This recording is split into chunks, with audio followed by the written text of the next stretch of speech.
Welcome to Beyond the White Coat podcast, where we break down myths in health, beauty, and wellness so you can look, feel, and perform your best. We're your hosts, Sharia Mam and Megan Del Corral, here to bring you real talk beyond the medical titles. Before we dive in, quick disclaimer.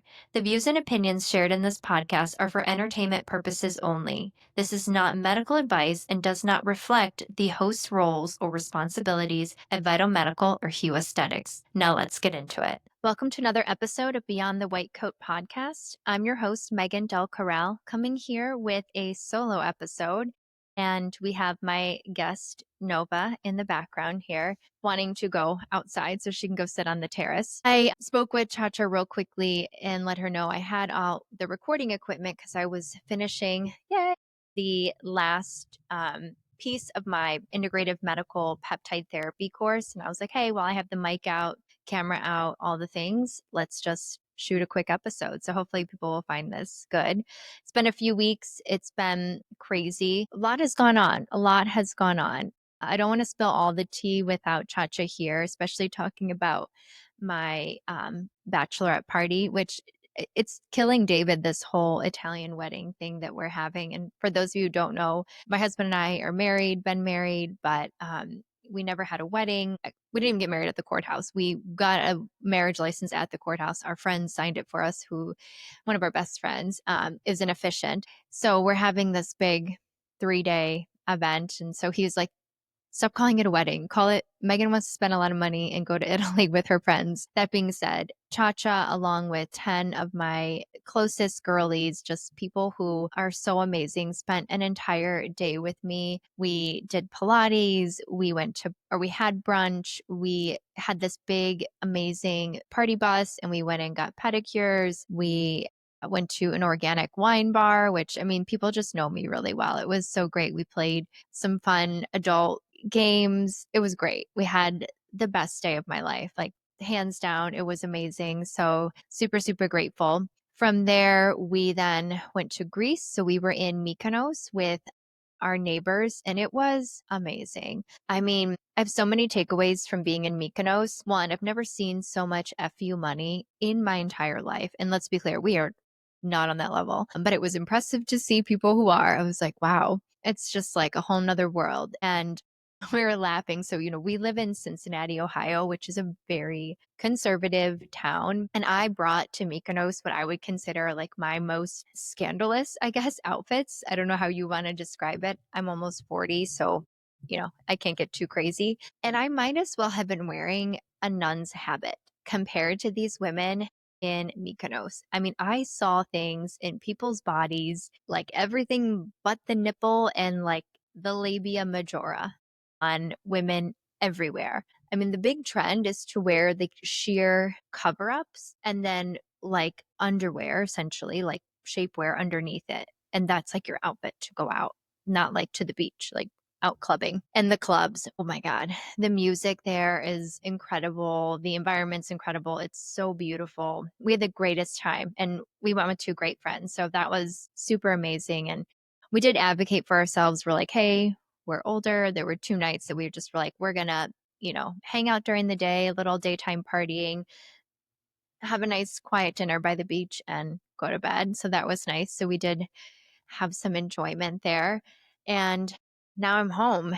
Had a lot of jet lag. We got back this past Wednesday night, Thursday morning. We got in at like 1 a.m., home by 2. And Mykonos is 7 hours ahead of Cincinnati. So trying to get back into a sleep routine was definitely challenging. Last night was better, and I think tonight will continue to get better.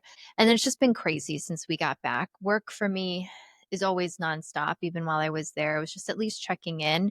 I'm really grateful that I have such a strong team and everyone was able to handle everything. Michael was great. I want to give a big shout out to Michael Mercer. So he is a professional motocross racer. I'm going to get everything wrong that I'm saying, and I'm sorry, Michael, but I'm going to do my best. So Michael is a pro in the 40 plus, and he just went to nationals, which I learned a few things about this. So over 15,000 motocross cyclists, I don't know what you call them, motocross racers, are like in the sport that try to go to this nationals, which is their biggest competition, I guess. And less than 1,500 get in. So he's really talented. And so I did actually get to watch it also live from Mykonos. He had sent the link, which was the first time I've ever watched a motocross race. I will say the whole time I was so nervous because they like crash constantly and it is wild. It is just really wild, but super impressive. As an amateur adult athlete, I think it's really fun to see people who train really hard. I know Michael is extremely dedicated, as everyone in the sport. Like, you have to be. It reminded me of watching like a NASCAR race, to be honest, just with like the high adrenaline. You never let your foot off the gas, literally and figuratively. So super, super impressive. But yeah, and Vital Medical, we had the best month we've ever had by far. I don't know what it was. I'm so grateful to all of our patients, everyone, all of our affiliate coaches, all of our staff. Huge shout out to my staff. Becca Do, or Plantico is her married name. Amazing partner. She really held it down. Of course, Olivia and Libby on my team. Just super amazing. Super amazing. Shout out to all of our health coaches. Yeah, it's just a really great thing. And I just noticed you can see part of the teleprompter because I was using it for the peptide course. So I'm sorry for those of you watching on video that you can see the corner of the teleprompter there in the video. But what I curated today are some questions. So I thought I asked ChatGPT, like, hey, make a list of the most commonly asked questions that I get, given what I do professionally and personally. A little bit of health stuff, a little bit of running, hormones, peptides, GLP-1s, all the things. So I haven't even looked at the list. I'm not going to lie. So let's dive in here. Nothing like jumping in 2 feet. All right, let's start with some GLP-1s. How do GLP-1 medications like tirzepatide work and who are they best suited for? Okay, good question. So GLP-1s, which stands for glucagon-like peptide 1, which is a naturally occurring peptide that lives in our gut. It is part of the family of peptides called incretin hormones. So we have GLP-1, GIP, and glucagon. And semaglutide, which is the brand name Ozempic, is solely a GLP-1 agonist, meaning it only has that one peptide in its pharmaceutical formulation. Tirzepatide is a dual agonist, so it has both GLP-1 and GIP. And then retatrutide, which is not yet to market, it doesn't have a brand name, is all three. So GLP-1, GIP, and glucagon. And these medications are insulin mimetics, meaning they mimic the role of insulin. And when we increase insulin, and more specifically increase our insulin signaling and sensitivity, we have better blood sugar control, better lipolysis, so destruction of fat tissue. There's also a profound impact on decreasing cellular inflammation by attacking TNF alpha 1 and CD4 cytokines, which are inflammatory molecules. Also helps with leptin resistance. So, leptin is a signal from our stomach to our brain that helps us think about when we're hungry, so can help with appetite control, as well as there's a pretty profound dopaminergic effect, or I should say anti-dopaminergic effect. So these medications are really powerful for rerouting behaviors, especially around hedonistic behaviors. So that can, for people, can look like binge eating, cravings for sweet things, smoking less cigarettes, drinking less alcohol. There's a myriad of different health benefits that we see. Some downside, again, these are gut derived peptides. So we do see gut related side effects in some patients, such as delayed gastric emptying, constipation, diarrhea, nausea. More so with semaglutide, less so with tirzepatide and retatrutide. Who are they best suited for? That's a loaded question. I think we're going to get to a place in medicine where it's going to be who are they not suited for, which is probably children and pregnancy are going to be the only two outliers, as more and more research comes out all the time on the overall health benefits of these medications. So we always talk about the four horsemen of the apocalypse. So cardiovascular disease, or ASCVD, cancers, diabetes and its comorbidities, as well as neurocognitive disease such as Alzheimer's, dementia, or Parkinson's disease. And these medications have been shown to improve all of those. Who's not a good candidate? Six, who are not healed in their recovery. Patients who have a dysfunctional relationship with food. Not that you have a relationship with food, but you know what I mean. They don't have the foundations or pillars of health. They're chronically under eating and just want to use this to continue to fuel that. And there are patients who have significant side effects and they just cannot tolerate the drug, especially if you have um, short gut syndrome or severe IBS, IBD. Now, I've seen them help in inflammatory bowel disease, but I've also seen patients who, if they have really, really severe, especially surgically altered gut function, not do well with these. What are the biggest mistakes when starting a GLP? So, one thing we always prescribe, the least effective dose, and we follow very low titration. So, most of my patients start around 1 milligram. And just to put it into context, and that's of tirzepatide. Conventional tirzepatide dosing usually starts at 2.5 milligrams. So we're starting really low. And then every 4 weeks, they can go to 1.5, then 2, 2.5 if they want to. I always say, if your weight's coming off or you're feeling better, you don't need to increase your dose. So we definitely have patients who will say, I'm not losing any weight. And I'm like, okay, well, how do you feel? They're like, oh, I feel great, or I'm sleeping better, my digestion's better, whatever it is. I'm craving less, but I'm still not losing weight. I'm like, you just need to give it more time. Under eating, so especially under eating protein is a big thing, not resistance training, not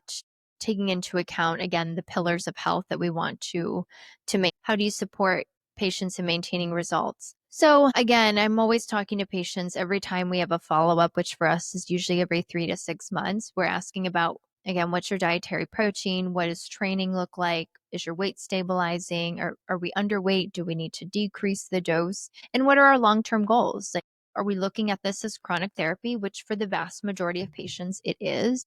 So again, trying to find that least effective dose for them. All right, let's move on to something else. What's a trend you think is overhyped? I would say, so truthfully, and this is maybe I'm in an echo chamber and this is going to sound counterproductive, but I'll just be honest, are peptides. So I started this episode talking about how I just finished a whole course on peptides that I hope people buy and people learn from and can find valuable. But the reason why I say it's overhyped is because there are so many podcasts and information out there where people, especially people who are, you always have to be careful of this, people who are financially incentivized to push the selling, and I'm talking about selling, not prescribing peptides, and probably even on the prescription side. But I'm going to hope that most practitioners, medical providers who are prescribing peptides are ethical. So I'm going to just put them in a category, even though we know that not all of them are.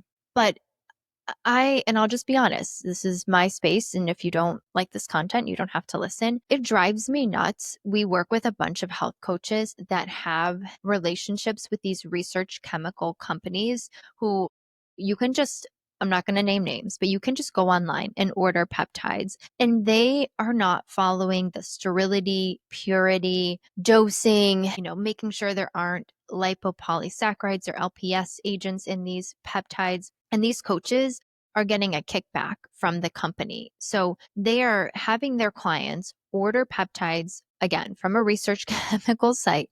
The coaches are the ones who are, quote unquote, giving dosing, even though they don't have a medical license to do so. And I've seen it go bad. Patients have injection site reactions. Patients don't know they're dosing. They don't know how to mix properly, or they're not putting the right amount of water. You don't know exactly what you're getting.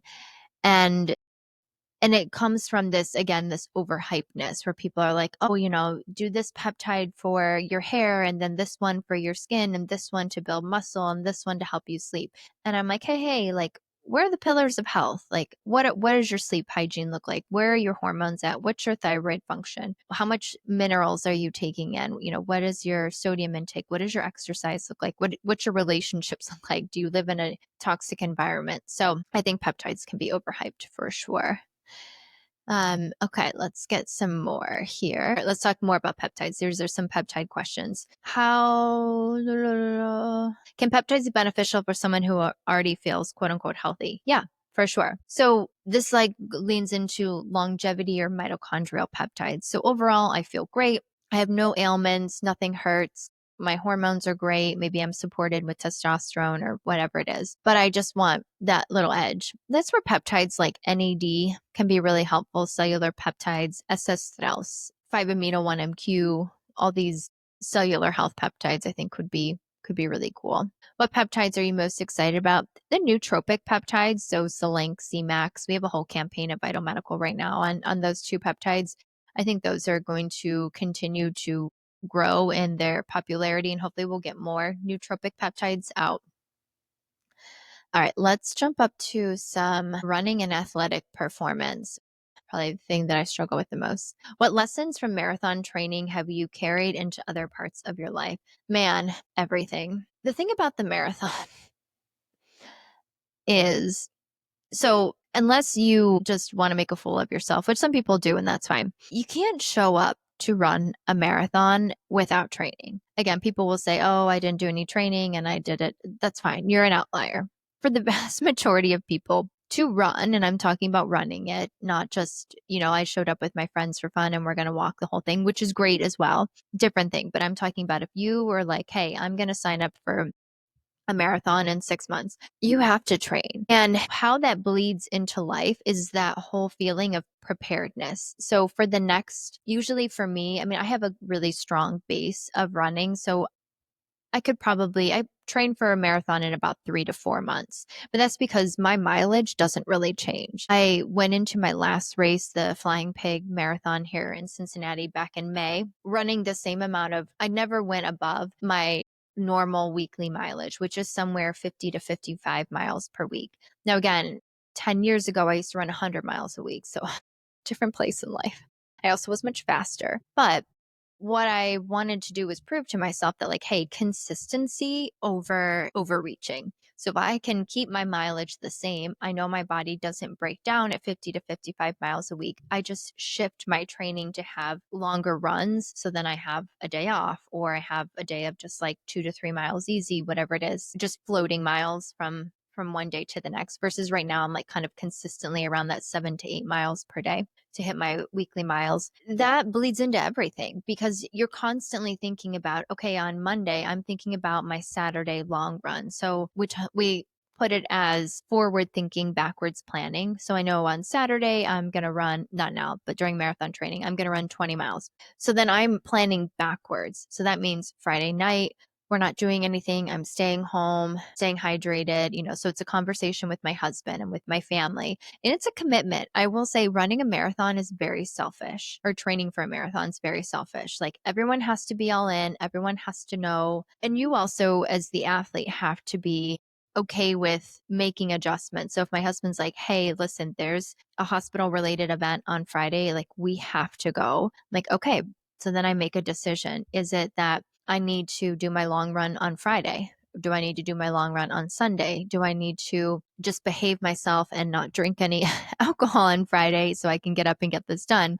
Whatever it is. So it's a constant conversation. So I would say the biggest takeaway is forward thinking, backwards planning. How do you prevent injuries while maintaining consistency in high mileage weeks? Again, so finding what your breaking point is. And unfortunately, in endurance running or endurance training, you only learn that by getting injured. And by golly, I've been injured. I've been injured a lot. Knock on wood, it's been almost 2 years since I've had an injury. I've had niggles, we'll call them, but nothing injurious. And how do I maintain BPC 157? Talking about peptides, right? My hormones stay consistent. I check my blood work. My thyroid is good. I take recovery. But really, I listen to my body. So if I'm supposed to go out and I'm planning on doing a fartlek run with, usually it's 800 to a mile repeats. So I'm usually doing 800 meters on, 800 meters off. But we didn't sleep well, or the dogs were throwing up, or David had to operate until the middle of the night, I'm not doing a fartlek run. Then I'm like, okay, we're going to do whatever the mile is, but we're going to do it easy, maybe just do some hills and end with some strides. I'm not a professional. I'm not paid to do this. So listening to my body, which I know sounds dumb, but it is true, peptides, hormones, and then mobility and strength training above all else, for sure. So I am in our gym 5 to 6 days a week, even if it's only 10 minutes. And I'm doing 10 minutes of 90-90 for my hips, plus some pull ups, plus some adduction movement. Again, hips are everything, hips, knees, and ankles in running. So that's a big thing. And then I train with Lucy, a Pilates instructor, twice a week, and it is really hard. And when I'm training for a marathon, she obviously knows that. And so we're doing a lot of Bulgarian split squats, single leg RDLs, tons and tons of mobility and strength. Okay, I feel like we hit that one on the head. Let's move to another category. Let's go to hormones. What are the most common misconceptions you hear about hormone replacement therapy? I have beat this to a pulp that hormone therapy is a weight loss strategy because it is not. It is not a weight loss strategy. Again, unless you're a hypogonadal male whose testosterone is very low, sure. If you add some TRT to them, they're probably going to lose a few pounds. Other than that, it is not a weight loss strategy. It is a health optimization strategy. Hormones are great. I've been on hormones for going on, I don't even know now, 11 years, something like that. I would never live without them for my brain, for my sexual health, for my skin, to not sweat all the time, to sleep better, all the reasons that I believe in hormone therapy. But I do not take hormones to lose weight. What changes do patients usually notice when starting HRT? Oh my gosh, a lot, especially if you're really hormonally depleted. So easy things are always, especially for women, taking away what we call vasomotor symptoms. So hot flashes or night sweats. Those are the first things to go, but improved sleep, better focus, better energy, better sexual health. Those are things that people usually report. Let's see. Let's do a few more here. Okay. What are your 3 non-negotiables for staying healthy and balanced? Ooh, I like this. Movement every day. For sure. Again, it sounds stupid, but people follow me on Instagram. Even if we have a long flight, I'll get up at 4 o'clock in the morning and usually I'll go for a run, but even if not, I'm going for a walk. I'm taking the dogs for a walk. People who live in my neighborhood think I'm a psychopath because in the winter, you'll see, I will have 17 layers of clothes on. I will have my little pit bull dog like in 3 sweaters. He's got like the full arm and leg pajamas, a hat on, and we are out there. Come rain, he's got a raincoat, snow, ice, and we are walking every morning. And even we are Mykonos, every single day we went for a walk. Even like where we were staying, it's kind of hard to walk in Mykonos, but there was this like little shopping town. So in the morning we would just get up and we would go for like a 20-minute walk just around these like little stores. And we just did the same loop over and over again. So that's for sure my big one. Movement every day. 2, my other health non-negotiables. Consistency with my treatment. So consistency with my hormone therapy. I don't know the last time I ever missed a dose. Consistency with my trizepatide. Yeah. So just really consistent with my care, my supplements and whatnot. And then my third non-negotiable, I will say, I mean, it's just true. Not that I don't enjoy treats or things, but for the most part, this is going to sound so stupid and cliche. Like, I believe that I make very good food choices and I like healthy, delicious food. Again, I was just in Greece. I had so much Greek salad, feta cheese, so much squid. They have the best grilled squid there. So, for the most part, when we're out, I'm eating fish, vegetables, and some pita bread, feeling great about it. So I do think, that food is first and we should be creating our diet. Not that I didn't enjoy, there was one night we had this amazing baklava, which was so good. And I'm like, I'm in Greece, like I'm enjoying it. I have no like shame around it, but I also paired it again that night with a feta salad and some grilled squid. So balancing that out. How do you structure your training, work, and recovery so that nothing gets neglected? Again, forward thinking, backwards planning. So in my day, I'm always thinking about, I want to run these many miles. I want to get this much of strength and mobility. And I have a full work schedule and dogs, life, cooking dinner. And sometimes I'm starting from what I'm going to make for dinner and working backwards. So a big fan of the crock pot. We do a lot of crock pot potting in this house. So next Saturday, I'm recording right now on a Sunday, we're hosting dinner. I already ordered the ingredients because I'm going to marinate this fish 3 days in advance. So I'm constantly thinking about how to plan and structure my day. So I know that movement's not, is a non-negotiable. I usually start work at 8:30. I have meetings at 8:30 and then patients start at 9. And I say it that way because during those 8:30 meetings, I don't have to have my camera on. So I can be doing part of my health routine. I could be working out.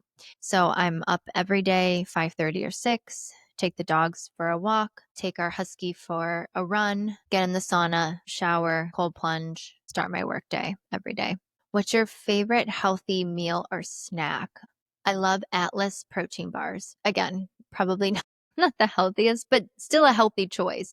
They're the cleanest protein bars. That or David protein bars. They're not my husband. They're called David. Really good protein bars. And I do believe in the foundation that protein's first. Whenever I'm thinking about eating, I'm like, oh, let me just add an egg to that. Let me add a can of tuna to that. I'm always about the protein. So for a snack, which I'm not a big snacker. I usually just eat a protein bar with my meal. I usually have 2 a day. I love them. And they're good on digestion. That's why sometimes protein bars can be really gross on your digestion. All right, let's do a few more. What's a health trend you've tried that actually worked for you? This would have to do with skin. I don't know if it's a health trend, but dermaplaning. Ladies, gentlemen, dermaplaning works. If you want that dewy finish on your skin all the time, be glistening and glowing, you need to dermaplane. And don't dermaplane yourself. The ones you can buy at Target, I'm sorry, they don't work. And there is a difference when somebody is in there with that big bright light and like the magnifying glass on your face going to town. I just got one on Friday. That's why I was thinking about it. Dermaplaning. That's it. I'm just going to say it. That is the thing. What's the biggest aha moment you've had in your personal health journey? So I would say not fighting the science and not fighting my body. Meaning for a long time, I was definitely in the breathity. Literally, I used to have this Lululemon bag. They give you like a little bag when you buy clothes there of supplements. I don't even know how many were in there. There had been at least 20, and they would sit in my car. And throughout the day, I would take different supplements. I don't even know why. I was taking so many because I quote unquote didn't want to take medications. This is before I started hormone therapy, but I was sweating. So I was like, okay, give me all the black cohosh and whatnot. And I should have just trusted the science. Now I take an omega-3 and a vitamin D and some magnesium. Those are the only supplements I take, those 3. And I'm not even always consistent with it. I'm consistent though with my hormones, and I'm consistent with my trizepatide and whatever peptide I'm choosing to use for 3 months. Right now, it's just BPC 157 is actually my only peptide. And then trusting my body or listening to my body. Again, going back to my 100-mile run weeks, I was determined that if I wanted to run the Boston Marathon, which I did twice, if I wanted to race a 5K fast, which now I'm faster than I was then, that I had to run 100 miles a week. And let's be clear, I didn't. I just got injured and burnt out and was puffy all the time. And it was miserable. So I have just learned that like less is more, and I'm more intentional. Every run I do, I'm thinking about what I want to get out of that run. So like today, I'm going to run 6 miles. Yesterday, I did 10 miles, 5 easy with my dog, 5 tempo, which I hadn't done a true outdoor speed workout, obviously, since we were in Greece. And it felt gnarly. So I'm like, okay, today should be a 6-mile recovery run. And I'll probably have a few striders at the end. So just like getting my turnover. Because again, thinking backwards, so yesterday was intensity. Friday, I did 800 feet of climbing was my goal. So learning that less is more. I think that's it. Little small life update. Dogs are good. Poor Gibbs, our older dog, is still struggling with his arthritis. It's been 1 month since he had a bilateral steroid injection in both of his front limbs, so shoulders for a dog, I guess. And the left one is fine. It wasn't bad going into it, but they had done x-rays that saw degenerative disease in both. So if he's asleep, you might as well do it. But his right, I don't know. I don't know what to do. It's been a month. I talked to the orthopedic vet on Friday and she's like, just give it more time. I think it'll get better. He got his monoclonal antibody injection for arthritis also on Friday, which is called Librela. But he just makes me sad because he's so healthy. We did a whole battery of blood work. He got chest x-rays. He's a very healthy dog. The poor guy is in pain. So I live in Cincinnati. If anyone knows anyone in Cincinnati who offers stem cell treatment for dogs, because that's the next thing I'm thinking about, let me know, because I think that's maybe where we're headed. I don't know. I don't know what to do for him. I just want him to be happy. Taking him swimming, which he loves, that is the best because he can't really walk. We got a dog stroller. So I look like that crazy person. This morning, David and I went out on our fur family walk and we let Gibbs walk like the first 200 meters that he can do. And then he's like limping and head bobbing so bad. So we put him in the stroller and finished the rest of the 2 mile walk with him that way. But yeah, if anyone has any ideas, we've tried supplements. I thought about giving him some BPC 157, but it's one of those things where I'm like, I don't know the dosing for dogs and I don't want to hurt him. So anyway, so that's that. I hope everyone enjoys this little bonus episode. Chacha and I will be back on Wednesday. We're actually shooting at a vineyard here in Northern Kentucky with the owner. So that'll be really exciting. And I'll talk to you soon. Bye.